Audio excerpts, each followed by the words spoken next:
할렐루야. 우리 주일 예배 오신 우리 성도님들을 환영하고 축복합니다. 오늘 또 이곳에 우리와 함께 하신 하나님을 꼭 만나는 시간 될 수 있기를 주님의 이름으로 축원합니다. 여러분, 오늘 우리 한 사람 한 사람은 하나님 보시기에는 VIP예요. VIP, Very Important Person이라는 뜻이죠. 매우 중요한 사람들이에요. 그래서 여러분, 오늘 우리 한 사람 한 사람들이 VIP이기 때문에 여러분들이 주일 교회에서는 정말 조심해야 됩니다. VIP가 있으면은 얼마나 준비를 철저한지 몰라요. 뭐 회사에 VIP가 온다, 우리 나라에 지금 VIP가, 외국에 VIP가 온다 하면요, 얼마나 준비하고 조심하는지 모릅니다. 여러분들이 이 주일은 VIP들이 모인 곳이기 때문에 여러분들이 정말 말 한마디 하더라도, 행동 하나 하더라도 절대 다른 사람 마음 상하거나 다른 사람에게 상처되는 행동이나 말을 조심해야 됩니다. 그래야 하나님께서 우리의 이 주일 예배와 주일의 모든 이 시간들 속에서 우리와 함께 하시고 또 우리를 통해 영광 받으시고 또 우리에게 은혜 주시고 복 주실 줄로 믿습니다. 여러분들이 교회 와서 한 분이라도 마음 상해 가면은 여러분, 우리가 받은 은혜 다 쏟아버리는 거예요. 여러분들이 꼭 주일 왔을 때는 정말 여러분들이 VIP를 대하듯이 정말 조심조심 서로 사랑하고 축복하고 위로하고 예를 갖추고 그렇게 해서 모든 분들이 받은 은혜를 집에 가서 쏟아버리는 것이 아니라 그 받은 은혜를 가지고 한 주를 살아내는 그런 은혜 역사들이 있을 수 있기를 주님의 이름으로 축복합니다.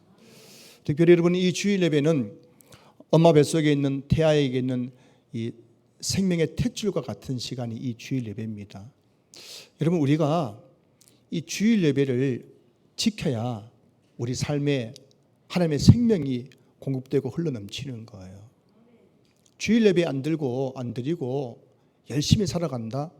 그 사람은 지금 죽은 목숨이에요. 죽은 목숨. 죄송한 말씀이지만 여러분들이 끝까지 이 주일 예배는 나에게 생명의 탯줄인 줄 알아서 이 예배를 통해서, 이 예배라는 탯줄을 통해서 하나님의 생명을 많이 공급받고 세상에 나가야 일주일 동안 살아있는 신앙생활을 하게 될 줄로 믿습니다. 그래서 이 예배 가운데 여러분 생명을 좀 많이 공급받으시기 바랍니다. 그래서 여러분들이 저에게 의존하시면 안 돼요. 저는 탤런트가 아닙니다. 탤런트는 뭡니까? 탤런트는 사람 웃기고 울리고 막 그죠, 감동 주고 그게 탤런트가 하는 거지만 이 예배 가운데 여러분들을 감동시키고 울리는 분은 성령님 줄 알아서 여러분들이 성령을 의지해서 예배 드리셔야 됩니다. 그래서 여러분들이 성령 의지해서 하나님, 이 시간 내게 생명의 탯줄 같은 시간이 온대, 이 시간 하나님의 생명이 내게 흘러넘치는 시간 될 수 있게 달라고, 날 도와달라고, 은혜 달라고 간절히 성령을 의지하고 여러분 예배 드릴 때 여러분 가운데 놀라운 생명의 역사가 이루어질 줄로 믿습니다. 우리 배 계신 분 서로 인사 나누시겠습니다. 반갑습니다. 사랑합니다. 축복합니다.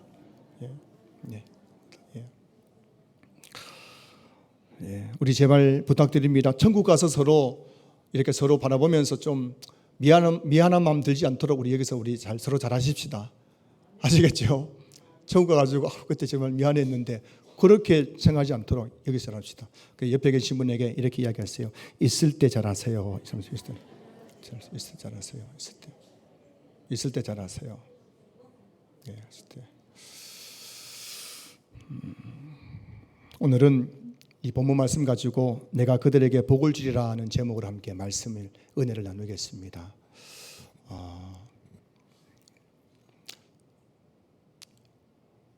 정말 다시 말씀드립니다. 주일 예배 고작 1시간 내서 보너스 1, 20분이에요.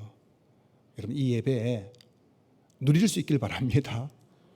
이 예배 지겨워가지고 몸 빽빽 꽂지 마시고 정말 기도로 준비해 오면요, 이 시간 진짜 기가 막힌 시간 아닙니까? 그래 안 그래요? 하나님이 우리와 함께 하시고 하나님께서 나에게는 모든 것 너에게 주노라 하는 시간인데 정말 벅찬 시간이죠. 벅찬 시간. 신비로운 막 감격 있는 시간이에요. 제발 우리 신앙교회 성도님들은 예배를 좀 누릴 수 있었으면 좋겠어요. 예배를 누릴 수 있으면 좋겠어요. 그래서 이 예배 가운데 막 가슴이 막 벅차고 하나님이 지금 내 눈앞에 계신 것 같고 막 이런 은혜가 우리 모두에게 있기를 주님 축복합니다. 우리가 하나님을 알 수 있는 유일한 방법은 성경입니다. 하나님은 성경을 통해서만 하나님이 하나님 되심을 우리에게 계시해 주셨어요. 그래서 우리는 성경 밖에서는 하나님을 찾을 수가 없습니다. 어렴풋이 자연을 통해서도 하나님께서는 하나님을 계시하셨지만 그 자연을 통한 하나님의 계시는 어렵분한 것이기 때문에 하나님이 어떤 분인지 알 수 있는 유일한 방법은 바로 하나님의 계시의 완성이신 성경이지요. 그래서 우리는 장님 코끼리 엉덩이 만지는 식으로 그렇게 하나님을 알아서 안 됩니다. 성경을 통해서 하나님이 어떤 분인지를 우리가 바르고 분명하게 알아야만 우리 삶 속에서 그 하나님을 누릴 수가 있는 것이죠. 이곳에 계신 우리 모든 성도님들이 하나님을 어렴풋이 아는 신앙의 단계, 장님이 코끼리 엉덩이 만지듯이 그렇게 하나님을 아는 것이 아니라 성경을 통해서 하나님이 어떤 분인지 분명히 알아서 내 삶의 현장 속에서 그 하나님을 날마다 만나고 그 하나님을 누리는 우리 성도들 될 수 있기를 주의 이름으로 축복합니다. 성경에는 하나님에 대해서 많이 계시해 주고 계신데 저는 성경을 읽고 또 연구하고 묵상하면서 성경에 의해서 말씀하신 하나님을 이렇게 한 문장으로 말씀드리고 싶어요. 성경에 나오는 하나님은 어떤 분이냐? 한 문장으로 말하면 성경에 나오는 하나님은 우리에게 복을 주시는 분이시다. 이렇게 말씀드릴 수 있을 것 같아요. 하나님은 성경에서 우리에게 복을 주시겠다고 많이 말씀하고 있습니다. 하나님은 우리를 창조하신 목적 또한 우리에게 복 주시기 위한 것임을 말씀하고 있죠. 창세기부터 요한계시록까지 계속해서 하나님은 복 주시는 이야기를 말씀하고 있습니다. 하나님께서 이 세상을 창조하신 후 아담과 하와에게 가장 먼저 하신 것은 바로 그들에게 복을 주는 일이었습니다. 창세기 1장 27절 28절 보시면은 하나님이 자기 형상 곧 하나님의 형상대로 사람을 창조하시되 남자와 여자를 창조하시고 하나님이 그들에게 복을 주시며라고 되어 있죠. 하나님은 이 세상을 창조하시고 아담과 하와에게 가장 먼저 뭘 했다고요? 복을 주셨습니다. 어쩌면 하나님은 아담과 하와 이 두 사람 인류의 대표 아닙니까? 우리 인간들에게 복을 주기 위해서 우리를 창조하신 것 같아요. 그래서 창조하시자마자 곧바로 그들에게 복을 주셨다고 말씀하고 있죠. 하지만 창세기 3장에서 그 사람들이 아담과 하와는 죄를 지음으로써 타락해 버렸죠. 그래서 그 하나님 복에서 멀어져 버린 겁니다. 그래서 하나님께서는 창세기 12장에서 다시금 인류에게 복을 주시기 위해서 아브라함을 부르셨습니다. 아브라함을 믿음의 조상으로 부르셨어요. 그리고 그 믿음의 조상 아브라함을 부르실 때 하나님께서 가장 먼저 그에게 약속하신 것은 바로 복이었습니다. 창세기 12장 1절부터 2절 말씀입니다. 여호와께서 아브라함에게 이르시되 너는 너의 고향과 친척과 아버지의 집을 떠나 내가 내게 보여줄 땅으로 가라. 내가 너로 큰 민족을 이루고 내게 복을 주어 내 이름을 창대하게 하리니 너는 복이 될지라. 죄로 타락한 우리 인류에게 하나님 복을 주시기 위해서 아브라함을 부르셨어요. 그리고 그 아브라함을 믿음의 조상으로 삼으시면서 그에게 가장 먼저 내가 너에게 복을 주겠다고. 여기서 너는 아브라함이 있지만은 아브라함의 모든 믿음의 후손들을 가리키는 겁니다. 내가 믿음의 조상들, 믿음의 사람들, 하나님의 자녀들에게 복을 주겠다는 것이죠. 또 그렇게 시간이 흘러서 이스라엘 백성들이 믿음의 하나님께서 택한 백성인 이스라엘 백성들이 애굽에서 430년 동안 노예 생활을 하고 있습니다. 그들은 하나님 복을 누리지 못하고 있는 거예요. 그런데 하나님께서는 430년 동안 애굽에 종살하고 있는 그들을 모세를 통해서 애굽에서 구원해 주셨습니다. 출애굽시켜 주셨습니다. 그리고 그들을 광야로 인도해서 약속의 땅 가나안 땅으로 인도해 가고 계십니다. 그런데 하나님은 그 광야에서 출애굽한 이스라엘 백성들에게 그 광야 한복판 시내산에서 뭘 지금 또 약속하시냐면은 그들에게 복을 약속해 주셨습니다. 그 내용이 바로 오늘 본문 말씀이죠. 민수기 6장 22절부터 24절까지 말씀 보시면은 여호와께서 모세에게 말씀하여 이르시되 아론과 그의 아들들에게 말하여 이르기를 너희는 이스라엘 자손을 위하여 이렇게 축복하여 이르되 여호와는 내게 복을 주시고. 하나님은 출애굽한 이스라엘 백성들에게 복을 주시기 원하셨습니다. 여러분 광야가 어떤 곳입니까? 지금 허벌판입니다. 정신이 없습니다. 지금 그들이 애굽에서 430년 살다가 이제 거기서 나와가지고 지금 모든 것이 엉망진창인 거예요. 겨우 텐트 하나 가지고 거기서 지금 광야에 살고 있는 겁니다. 그래서 그들에게 하나님께서 그들을 애굽에서 구원한 다음에 그들이 뭘 주신다고요? 복을 주시겠다는 것입니다. 그래서 모세를 통해서 제사장인 아론과 그의 아들들에게 이스라엘 자손을 위하여 축복하라고 말씀하십니다. 그리고 그들이 이스라엘 자손들에게 축복할 때 내가 그들에게 복을 줄 것이라고 하나님께서 말씀하고 있는 거예요. 근데 여러분 23절 보시면은 축복하여라는 이 단어가 나오는데 이 히브리 단어는 문법적으로 미완료형이라는 시제로 쓰여져 있습니다. 히브리 문법에서 미완료형이란 계속을 의미하는 거예요. 계속, 반복을 의미하는 겁니다. 자, 그런 점에서 오늘 이 23절에 나오는 너희는 이스라엘 자손을 위하여 이렇게 축복하여 이르다 때 이 축복하다는 말은 한 번 축복하라는 것이 아니라 계속해서 축복하라는 것입니다. 뭘 말하는 겁니까? 하나님은 그만큼 계속해서 이스라엘 백성들을 축복하기 원하신다는 것이죠. 오늘 본문에 보면은 하나님의 그 축복의 내용이 나옵니다. 24절 보시면은 여호와는 내게 복을 주시고 되어 있습니다. 네, 복을 주시고. 근데 그 복의 내용이 그 다음에 나옵니다. 너를 지키시기를 원하며 여호와는 그의 얼굴을 내게 비추사 은혜 베푸시기를 원하며 여호와는 그 얼굴을 내게로 향하여 드사 평강 주시기를 원하노라 할지니라 하라. 자, 여러분 보시면은 여호와는 내게 복을 주시고 어떤 복을 주십니까? 첫 번째가 바로 너를 지키시기를 원하며. 여러분 하나님께서 우리를 지켜주시는 것이 복인 줄로 믿습니다. 목자 없는 양같이 살아가는 우리를 어느 하나님께서 찾아오셔서 내가 너의 목자가 되어주겠다고, 내가 너를 지켜주겠다고, 내가 너와 함께 주겠다고 하시는 것, 이게 복이라는 사실을 믿을 수 있기를 소망합니다. 그러니 여러분 지금 내가 큰일 없이 평범하게 살아가고 있는 이 일상이 하나님께 주시는 복이라는 사실을 여러분들 기억할 수 있기를 바랍니다. 무료한 것 같고 따분한 것 같고 왜 나는 이렇게 늘 이렇게 평범하게 살아갈까 싶은 그것이 하나님의 복이란 겁니다. 하나님이 나를 지켜주시기 때문에 내가 이렇게 평범하게 아무 일 없이 살아갈 수 있는 거예요. 여러분이 병원에 가지 않는 것, 경찰서 가지 않는 것, 교도소 가지 않는 것, 법원에 가지 않는 것, 여러분 그게 여러분 축복인 줄 아시기를 주 여러분을 축원합니다. 여러분 병원 가보세요. 얼마나 많은 환자들이 있는지. 환자들이 미어터집니다. 병원에 가면. 병원마다 환자가 그렇게 많을 수 없어요. 종합병원은 여러분 환자가 진짜 바글바글합니다. 여러분 한 집안에서 가정에서 환자가 한 명이 있으면요 온 집안 분위기가 엉망이 되는 거예요. 근심으로 가득한 겁니다. 그런데 여러분 오늘 저와 여러분들이 이 주일 예배 나오실 때에 큰 어려움 없이 큰일 없이 나와서 이렇게 예배 드리고 있다는 것, 이 평범한 이 주일 예배 자리에 앉아 있다는 것, 이것이 하나님의 축복이라는 사실 여러분들 꼭 기억할 수 있기를 소망합니다. 그 다음에 보십시오. 여호와는 그의 얼굴을 내게 비추사 은혜 베푸시기를 원하며 되어 있습니다. 우리는 한 번씩 하나님의 은혜지요, 이게 다 하나님의 은혜입니다 라는 말을 할 때가 있습니다. 저도 한 번씩 목사님들 만나면 다 이게 하나님의 은혜지요 이렇게 말할 때가 있어요. 근데 우리가 하나님의 은혜지요 라고 말하는 그 일, 그게 바로 하나님의 축복이라는 것입니다.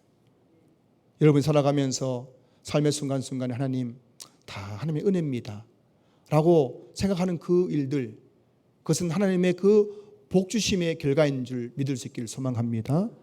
자, 그리고 여호와는 그 얼굴을 내게로 향하여 드사 평강 주시기를 원하노라. 여러분 이 평강은 하나님의 복이에요. 복. 먼저 내 마음속에 큰 근심 없이 살아간다는 것, 이게 여러분 복이라는 걸 아셔야 됩니다. 여러분이 어젯밤에 잠을 잘 주무셨다는 것, 이게 복인 줄 아시기 바랍니다. 큰 근심이 있으면 잠이 와야 하나요? 잠을 잘 수 없어요. 근데 어젯밤에도 코를 드르렁드르렁 걸면서 잠을 주무셨다면은 여러분 분명 마음에 평강이 있는 것이고 그것은 하나님의 복이라는 것을 아셔야 됩니다. 그리고 지금 나의 주변의 환경들, 우리 가정의 환경들이 큰 문제 없이 편하다 싶은 마음 든다면 그게 바로 하나님이 주신 평강의 복인 줄 여러분 믿을 수 있기를 주의 이름으로 축원합니다. 이처럼 여러분 하나님은 그 이스라엘 백성들을 애굽에서 건져내 가지고 그들에게 복을 주신다 말씀하고 있는 거예요. 그 하나님께서는 이스라엘 백성을 출애굽시켜 준 이유가 뭐냐면은 그들에게 복을 주기 위한 것이었습니다. 자, 그런데 여러분 하나님께서 우리에게 주시는 복 중에 최고의 복이 뭘까요? 성경에 많은 복이 나오는데 하나님께서 우리에게 주시는 복 중에 최고의 복이 뭘까요? 그걸 바로 에베소 1장 3절에서 말씀하고 있습니다. 찬송하리로다 하나님 곧 우리 주 예수 그리스도의 아버지께서 그리스도 안에서 하늘에 속한 모든 신령한 복을 우리에게 주시되 라고 되어 있습니다. 학자들은 여기 나오는 하늘에 속한 모든 신령한 복을 가리켜서 구원이라고 말씀하고 있습니다. 다시 말하면 하나님께서 우리에게 주시는 복 중에 최고의 복이 뭐라고요? 구원의 복입니다. 이 구원의 복을 가리켜서 뭐라고 하면 하늘에 속한 모든 신령한 복이란 겁니다. 여러분 하나님의 모든 복을 합쳐놓은 게 뭐라고요? 바로 구원이에요. 구원. 할렐루야.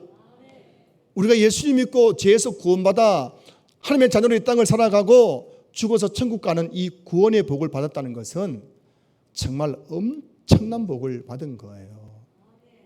구원의 복은 하늘에 속한 모든 신령한 복을 다 통틀어서 한마디로 구원의 복이라고 할 만큼 이 구원의 복은 엄청난 거예요. 그래서 저는 우리 신앙교회 모든 성도님들이 내가 받은 그 구원의 의미가 무엇인지를 정말 제대로 깨닫고 이해해서 이 구원의 복으로 말미암아 감사하고 기뻐하고 행복한 삶을 누릴 수 있기를 주님으로 축복합니다. 바울을 보십시오. 바울이 이방인의 사도로 부름받고 나서 그의 삶은 정말 죽을 때까지 고난밖에 없었습니다. 고린도후서 11장에 보면 바울이 이방인의 사도로 부름받고 나서 그때부터 자신의 삶을 기록해 놓았는데 고린도후서 11장을 집에 가서 한번 읽어보십시오.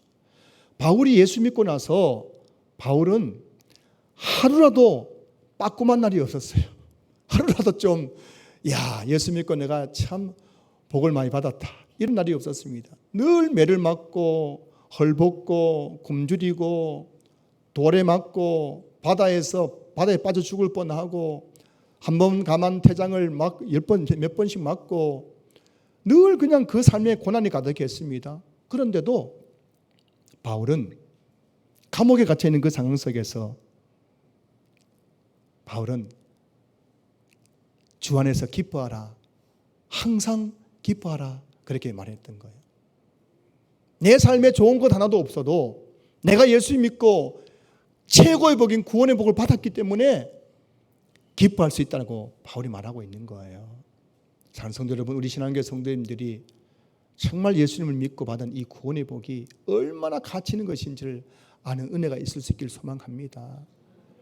그 구원의 복 안에는 모든 신령한 복이 다 담겨져 있는 거예요. 그러니 이 구원의 받은 것으로 말미암아 여러분들이 날마다 기뻐하고 감사할 수 있기를 주의 이름으로 축원합니다. 그리고 여러분 우리는 이 구원의 복을 다른 사람들에게 나누어 줘야 될 사명을 받은 사람들이에요. 내가 구원의 복을 받아서 내 혼자 누리는 것이 아니라 내가 받은 이 구원의 복을 다른 사람들에게 나누어 줄 사명받은 사람들이에요. 구원의 복을 나누어 주는 방법이 바로 전도죠. 전도. 우리는 전도를 통해서 내가 받은 이 놀라운 구원의 복을 다른 사람들에게 나누어 줘야 됩니다. 그래서 예수님께서는 승천하시기 전에 제자들에게 마지막으로 너희들이 나로 말미암아 구원을 받았기 때문에 이제부터 너희들은 뭐라고요? 온 천하에 다니면서 만민에게 복음을 전하라 말씀했죠. 다시 말하면 너희들이 받은 그 구원의 복을 다른 사람들에게 나누어 주라라고 말씀하셨습니다. 이곳에 계신 우리 모든 성도님들이 내가 받은 이 구원의 복이 얼마나 가치 있고 놀라운 복인 줄 알아서 이 구원의 복을 다른 사람들에게 나누어 주는 축복의 통로가 될 수 있기를 주님의 이름으로 축원합니다. 하나님은 우리에게 구원의 복만 주신 것이 아니죠. 구원의 복과 함께 하늘에 속한 모든 복을 우리에게 주셨습니다.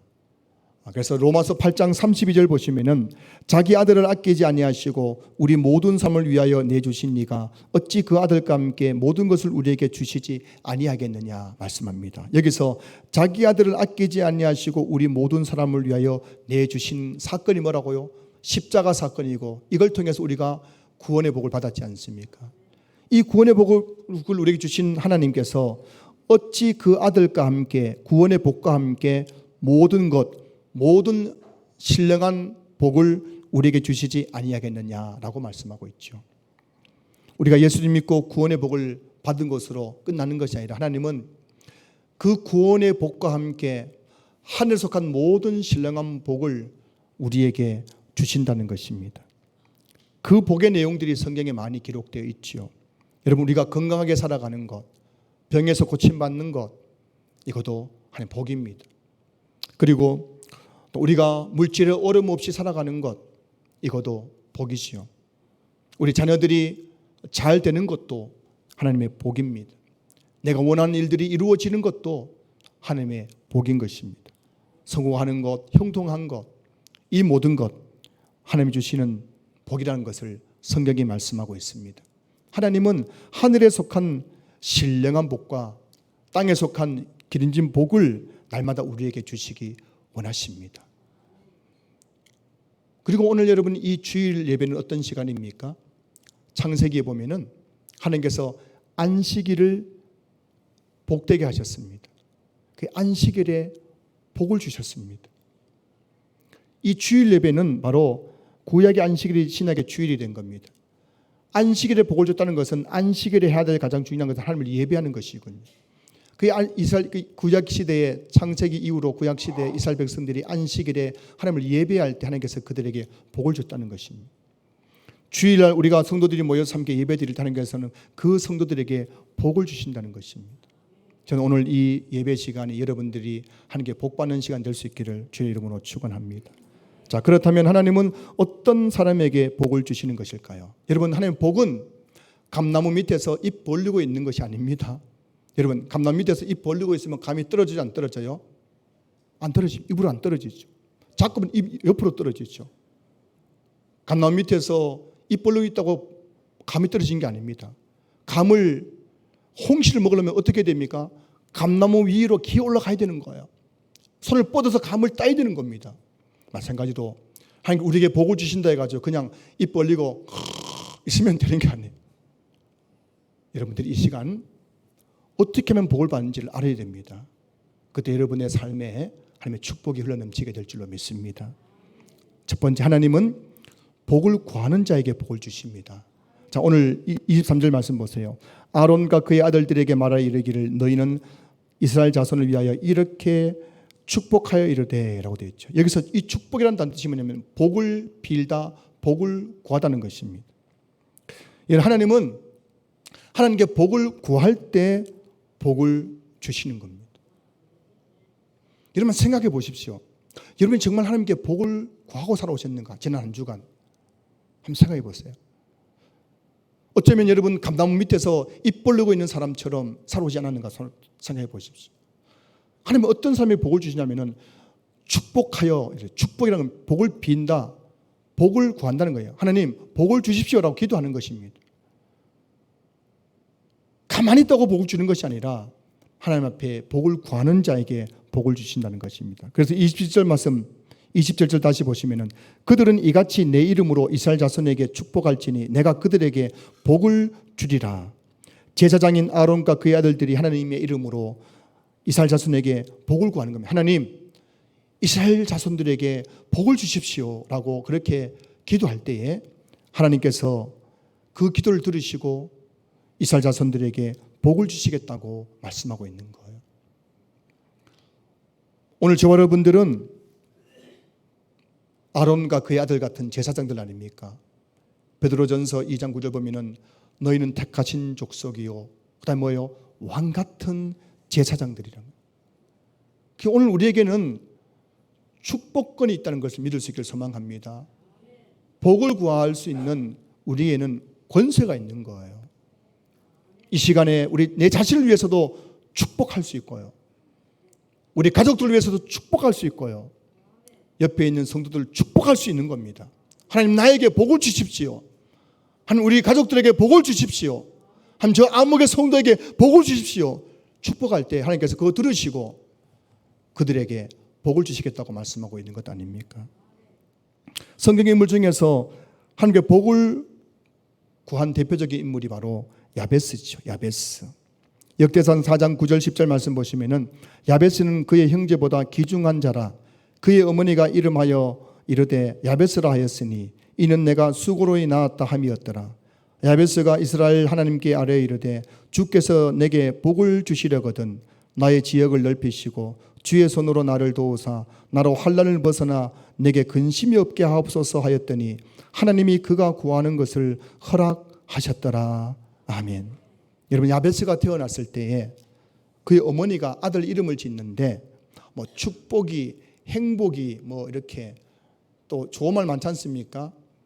그렇게 지은 것이 아니라 이름을 야베스라고 지었어요. 야베스라는 히브리어 뜻이 뭐냐면 고통이라는 뜻이거든요. 아니 엄마가 아들을 낳아서 떡두꺼비 같은 아들을 낳아가지고 이름을 짓는데 너는 축복이야, 너는 뭐 행복이야 이렇게 좋은 말도 많은데 고통이라는 이름을 지어준 이유가 뭘까요? 학자들은 이렇게 해석하고 있습니다. 야베스가 태어났을 때 그애를 둘러싼 환경들이 굉장히 지금 고통스러운 상황이었을 것이라고 보고 있습니다. 어쩌면 야베스가 태어났는데 아주 심한 장애를 가지고 태어났거나 아니면 야베스가 아버지가 없는 유복자로 태어났거나 아니면 야베스의 가정이 너무너무 가난하거나 가정에 여러 가지 어려운 문제들이 있거나 그런 가정에서 야베스가 태어났으니까 어머니가 야 이놈아 너는 참 앞으로 고생길이 험하구나 하면서 이름을 야베스를 지어줬을 것이라고 보고 있는 거죠. 하여튼 야베스는 태어났을 때에 너무너무 고통스러운 상황 속에 태어났습니다. 하지만 야베스는 자신의 현실을 바라보면서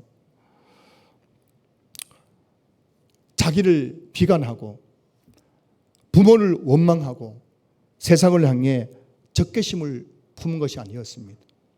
요즘 보면요 많은 사람들이 적개심이 가슴에 가득한 거예요. 그래서 묻지마 폭행, 묻지마 살인이 얼마나 많이 일어나고 있습니까? 이 세상을 향한 이 적개심, 내가 이렇게 된 것은 다 부모 때문이고 다 이 세상 때문이야. 그래가지고 자신의 신체를 한탄하고 막 하면서 그 적개심 때문에 묻지마 폭행, 묻지마 살인 저지른 사람이 얼마나 많아요. 만약에 묻지마 살인범이 될 것 같았으면 야베스가 1등에 1등. 온통 고통스러운 것밖에 없는 상황인데요. 하지만 야베스는 이런 고통스러운 환경 속에서도 자신의 고통을 기도로 승화시켜 하나님께 복을 구했습니다. 그 내용이 역대상 4장 10절 나오죠. 야베스가 이스라엘 하나님께 아뢰어 이르되 주께서 내게 복을 주시려거든 나의 지역을 넓히시고 주의 손으로 나를 도우사 나로 환난을 벗어나 내게 근심이 없게 하옵소서. 야베스는 하나님께 복을 달라고 기도했어요. 하나님, 내 지금 이 상황은 너무나 절망적입니다. 너무 고통스럽습니다. 나에게는 아무 소망이 없습니다. 오늘 또 일부 예배 후에 어떤 분을 만났습니다. 이야기 들어보니까 그분은 지금 거미줄에 꽁꽁 묶여있는 매미 같더라고요. 아무것도 할 수 없는 상황이에요. 야베스입니다. 야베스.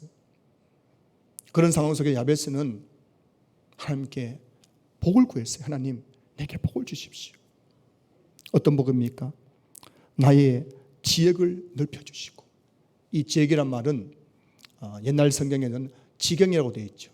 나의 지경을 넓혀주시고, 이 고통스러운 이 상황 속에서, 환경 속에서 나의 지경을 좀 넓혀달라는 겁니다. 그리고 하나님의 손으로 나를 도와주십시오. 내 힘으로는 할 수 없잖아요. 하나님, 한 좀 도와달라는 겁니다. 그리고 내가 너무너무 이 환난 때문에 근심이 많은데 나로 환난을 벗어나 근심이 없게 해주십시오.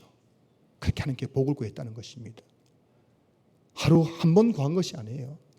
날마다 야베스는 고통스러운 상황 속에서 하나님께 복을 구했습니다. 그래서 어떻게 되었습니까? 역대서 4장 10절 보시면은 하나님이 그가 구하는 것을 허락하셨더라. 할렐루야. 태어날 때는 고통이라는 꼴찌 인생으로 태어났습니다. 하지만 하나님께 복을 구하자 야베스는 그의 형제 중에 귀중한 자라 1등 인생으로 인생 역전이라는 거예요. 사랑하는 성도 여러분, 여러분의 신세를 한탄하지 마십시오. 여러분 자신을 비관하지 마세요. 부모를 원망하지 마세요. 살기 힘들다고 세상에 대한 적개심 품고 살아가지 마십시오. 여러분의 그 고통의 문제를 야베스처럼 기도로 승화시키십시오. 기도할 때 축복하십시오. 나를 축복하세요. 하나님 내게 복을 달라고 빌고 구하고 기도하십시오. 하나님 내게 건강을 주십시오. 나에게 물질을 주십시오. 내 지역을 좀 넓혀 주십시오. 날마다 하나님께 기도할 때 여러분의 인생도 야베스처럼 인생 역전이 일어나게 될 것입니다. 하나님께 여러분의 기도를 응답해 주실 줄로 믿습니다. 여러분, 여러분이 원하는 것 이걸 얻기 위해서 여러분이 노력하는 것보다 하나님께 복을 구하는 것이 훨씬 빠른 지름길이라는 사실 알고 계십니까? 내가 원하는 여기에 도달하기 위해서 여러분이 열심히 노력하는 것보다 이 주일 예배에 나와서 새벽마다 주님 앞에 나와서 하나님 내게 복을 달라고 나를 축복할 때 여러분 더 빠른 길로 그 자리에 올라가게 될 줄로 믿습니다. 두 번째, 하나님은 말씀에 순종하는 자에게 복을 주십니다. 신명기 28장 1절 2절 말씀 보실까요? 내가 내 하나님 여호와의 말씀을 삼가 듣고 내가 오늘 내게 명령하는 그의 모든 명령을 지켜 행하면 내 하나님 여호와께서 너를 세계 모든 민족 위에 뛰어나게 하실 것이라. 내가 내 하나님 여호와의 말씀을 청종하면 이 모든 복이 내게 임하며 내게 이르리니. 여러분, 이 모든 복이 내게 임하고 내게 이르기 위한 조건이 뭔가요? 그 앞에 보시면은 내가 내 하나님 여호와의 말씀을 삼가 듣고 내가 오늘 내게 명령하는 그의 모든 명령을 지켜 행하면, 전제 조건입니다. 전제 조건. 2절, 내가 내 하나님 여호와의 말씀을 청종하면, 들을 종, 순종할 종자 아닙니까? 여러분, 이 모든 복이 내게 임하고 이르기 위해서 전제 조건이 있는 겁니다. 하나님의 복은 그냥 교회만 다닌다고 그냥 받는 것이 아니에요. 여러분이 이 자리에 앉아 있다고 다 복을 받는 것이 아닙니다. 하나님의 복은 전제 조건이 있는 거예요.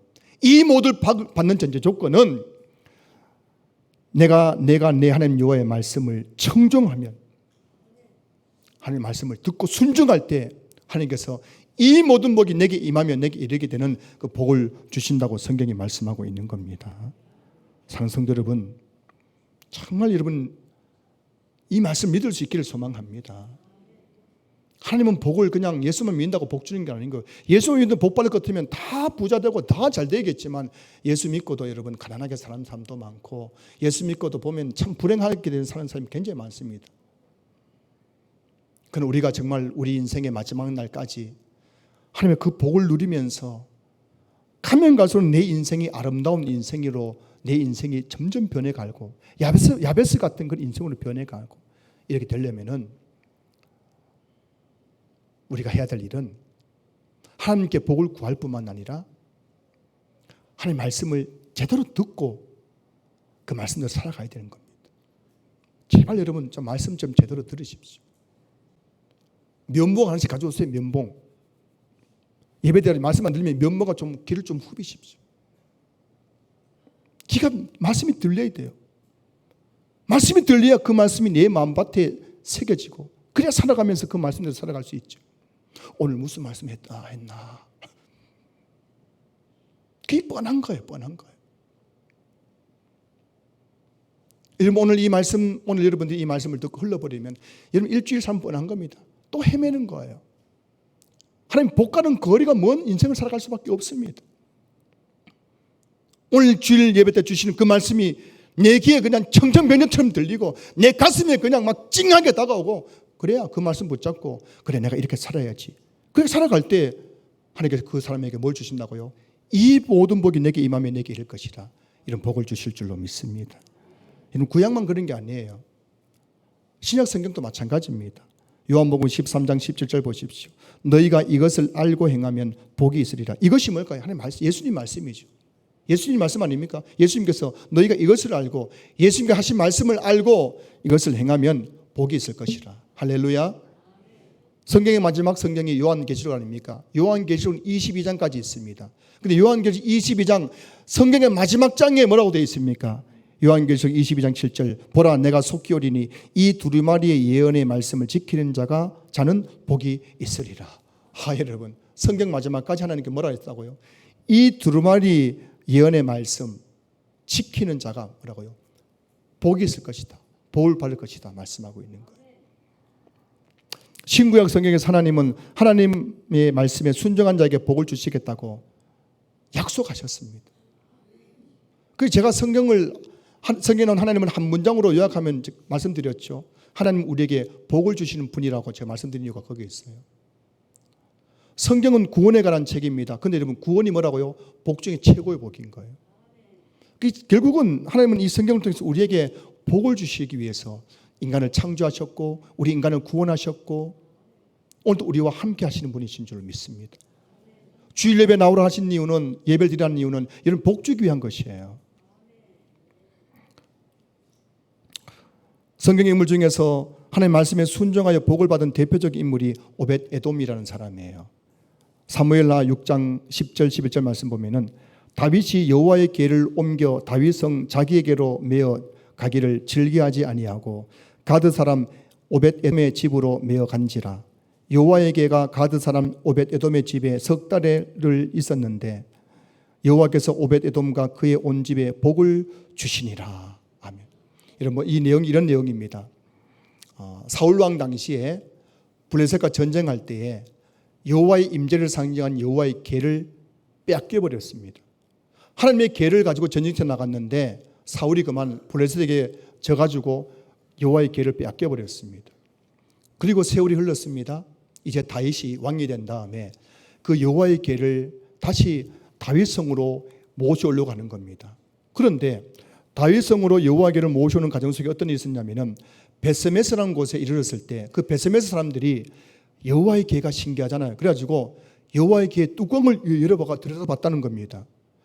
근데 하나님께서 하나님의 임재를 상징하는 여호와의 궤를 함부로 만진 그 베스메스 사람들을 쳐가지고 죽이는데 어떤 성경 사본에는 4만 700명, 우리 성경에는 70명을 죽였다고 되어 있어요. 어떤 성경 사본에는 5만 70명이 죽었다고 되어 있어요. 여러분, 하나님의 그 궤를 함부로 들어보면 돼요, 안 돼요? 안 됩니다. 그런데 베스메스 사람들이 그것도 모르고 막 신기하다고 들여다보다가 그 자리에서 다 죽었다는 겁니다. 또 그리고 이제 그것이 오다가 이제 아미나답의 집에 20년 동안 그것이 보관되어 있었는데 그 아미나답의 아들 우사라는 사람이 새 수레에 언약 여호와 궤를 신고 다윗성으로 옮겨오다가 갑자기 소가 막 날뛰는 거예요. 그래서 수레가 흔들리면서 여호와의 궤가 땅으로 떨어지려고 하니까는 우사가 그것을 확 잡아버렸단 말입니다. 그러니까 여러분, 여호와 궤는 아무나 잡으면 되는 게 아니거든요. 하나님께 진노하셔가지고 우사가 그 자리에서 죽어버린 거예요. 이것을 목격하게 되자 다윗도 여호와 궤를 다윗성 가져오는 것이 지금 두려운 거예요.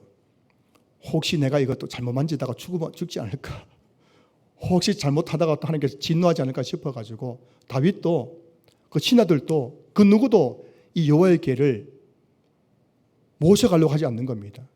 그때 오벳 에돔이라는 사람이 나서가지고 하나님의 임재를 상징하는 이 여호와의 궤를 우리 집으로 모시겠습니다. 할렐루야. 그래서 그것을 여호와의 궤를 자기 집에 다 모셨습니다.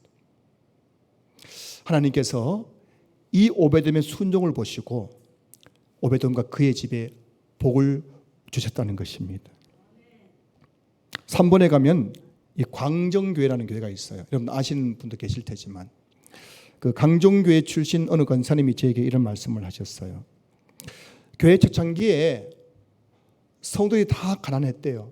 초창기에 지금부터 한 30년 아마 전이겠죠. 초창기에 온 성도들이 다 가난했는데 그 가난한 중에도 이분들이 교회 나서 예수님 믿고 열심히 그 교회에서 신앙생활을 한 거예요. 열심히 예배드리고 열심히 기도하고 열심히 봉사하고 목사의 말씀 순종하면서 열심히 그렇게 교회 다녔는데 나중에 10년, 20년 후로 나니까요. 그 처음 교회 나올 때는 그 가난했던 성도들이 지금은 다 부자가 되어 있더란 겁니다. 그래서 강정교회는요, 목사님 부자가 많은 교회예요 하면서 교회 자랑을 하는 것을 제가 들었어요. 한 교회에서 10년, 20년 자기 자리를 지키면서 신앙생활을 한다는 것은 쉬운 일이 아닙니다. 요즘 같은 세상에 쉬운 일 아니에요. 요즘 가난한 성도가 200만 명 아닙니까? 좀 교회 다니면 마음 안 들면 다 떠나버리고 다 복을 차버리는 거죠. 하지만 한 교회에서 10년, 20년 자기 자리를 지키면서 직분을 감당하고 예배드리고 기도하고 봉사하고 그렇게 했더니만은 결국에 하나님께서 점점 복을 주시는데 그렇게 가난된 성도들이 다 부자가 되어 있다는 것, 여러분 이게 기복신앙이겠습니까? 기복신앙이 뭔지 아시죠? 기복신앙은 나는 아무것도 한 것 없는데 잘 되는 것, 이게 기복신앙이에요. 교회에 나와서 무조건 잘 되게 되라는 게 이게 기복신앙이지, 너희들이 여호와의 말 듣고 청종하면 이 모든 복이 내게 임하면 내게 이를 것이다, 이거 기복신앙이 아니에요. 저는 목회를 하면서 깨닫는 게 있습니다. 하나님의 복을 받는 사람들에게는 한 가지 특징이 있더라는 거예요. 그 특징이 뭐냐면은, 하나님 복을 받는 사람들의 특징이 뭐냐면은 자기 자리를 잘 지키는 거예요. 자기 자리를 잘 지키는 것은 순종이에요. 순종. 하나님의 말씀에 순종하지 않고서는 결코 할 수 없는 일입니다. 그래, 내가 이 자리를 지켜야지. 이 순종하는 마음으로 자기 자리를 잘 지키는 자들이 결국에는 하나님의 복을 받더라는 것입니다. 때로는 말씀대로 살면 손해볼 것 같고, 내가 이렇게 하면 불이익을 당할 것 같고, 내가 이렇게 하는 것이 괜한 고생만 하는 것처럼 보일지 모르지만 하나님을 믿고 그 안의 말씀을 신뢰하면서 그 말씀에 순종할 때 반드시 내 삶에 이 모든 복이 임하고 이 모든 복이 이르게 되는 놀라운 역사를 경험하게 될 것입니다. 말씀을 마무리하겠습니다. 성경이 말씀하시는 하나님은 어떤 분이십니까? 하나님은 우리에게 복을 주시는 분이에요. 성경은 예수님에 대해서 기록된 책입니다. 구약은 오실 예수님, 신약은 오신 예수님. 그리고 예수님이 우리에게 주신 게 뭐예요? 구원의 복인 거예요. 그 성경은 창세기부터 요한계시록까지 하나같이 하나님 우리에게 복을 주신 분이라고 말씀하고 있습니다. 복 중에 최고의 복은 구원의 복입니다. 그 구원의 복을 받은 사람들에게 하나님께서 이 모든 복을 주시는 거예요. 여러분이 그렇게 원하는 그 복들 하나님이 주신다는 것입니다. 그런데 어떤 사람에게 주신다고요? 날마다 하나님께 복을 구한 자에게 주시는 거예요. 여러분, 복을 구하십시오. 그냥 멍하니 살아가지 마시고, 눈만 뽀끔뽀끔하고 살아가지 마시고, 하루하루 흘러가는 세월 속에서 후회만 하고 살아가지 마시고, 내가 있는 그 자리에서 하나님 내게 복을 달라고 기도할 때 하나님 그 기도를 들으시고 여러분들 축복하여 주실 줄로 믿습니다. 여러분, 예배 교회에 오면 얼마나 다 신사숙녀인지 몰라요. 다소곳하게 앉아 예배 드립니다. 여기서만 그러지 마시고 밖에 나가서 그렇게 살아가십시오. 밖에 나가서도 사람을 의식하고 하나님을 의식하면서 말씀대로 살아가 보십시오. 때로는 불이익이 찾아올 수 있습니다. 손해볼 수도 있습니다. 그러나 하나님 말씀대로 사는 것이 복받는 길인 줄 알아서 그 말씀대로 순종하면 당장에는 손해가 올지 모르지만 반드시 하나님께서 여러분들에게 오베데돔처럼 복을 주실 줄로 믿습니다. 우리 신앙교회 모든 성도님들이 우리 신앙교회에서 신앙생활 하면서 가면 갈수록 끝이 좋아지는 성도들, 가면 갈수록 더 인생이 아름다워지는 성도들, 가면 갈수록 그 축복의 증거들이 많아지는 성도들 될 수 있기를 주의 이름으로 축원합니다. 축원합니다.